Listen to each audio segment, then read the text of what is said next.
कुछ नहीं करने का मतलब ये मत समझिएगा आप लोग कि मन का वर्क बंद कर देंगे आप लोग। मन का वर्क तो होगा, लेकिन जब भगवत प्रीति हमारा लक्ष्य हो जाता है और भगवान में मन का अटैचमेंट हो जाता है तो उस कर्म को कर्म नहीं कहा जाता, क्योंकि उसका फल नहीं मिलता।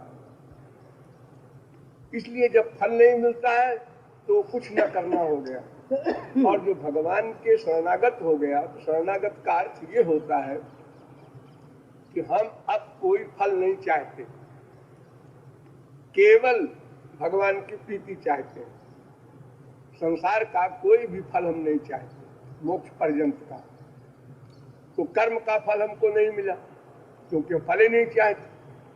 फल नहीं चाहते, आसक्ति भी खत्म हुई, कर्तृत्वाभिमान भी हमारा गया, और मन का जब निरंतर अटैचमेंट भगवान में है तो हमें उस कर्म को कर्म ही नहीं मानना है, क्योंकि फल नहीं देगा। और ये अर्थ नहीं लगाना है उसका कि मन का वर्क बंद कर देना है। मेन पॉइंट ये तो फलाशक्ति रहित कर्म, भगवत प्रीत्यर्थ कर्म, भगवद अर्पण बुद्धि से कर्म, या कर्म का पूर्ण परित्याग, केवल भगवत चिंतन, इन सब में शरणागति ही मेन है।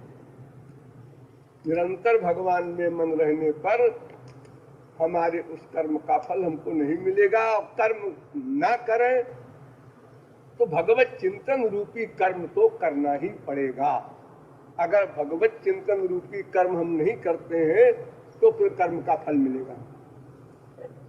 जितने क्षण हमारा कर्म भगवान की भक्ति से रहित होगा, उतने क्षण के कर्मों का फल हमको भोगना पड़ेगा, उससे हम मुक्ति नहीं पा सकते। चाहे शुभ कर्म हो चाहे अशुभ कर्म हो, कोई भी कर्म हो।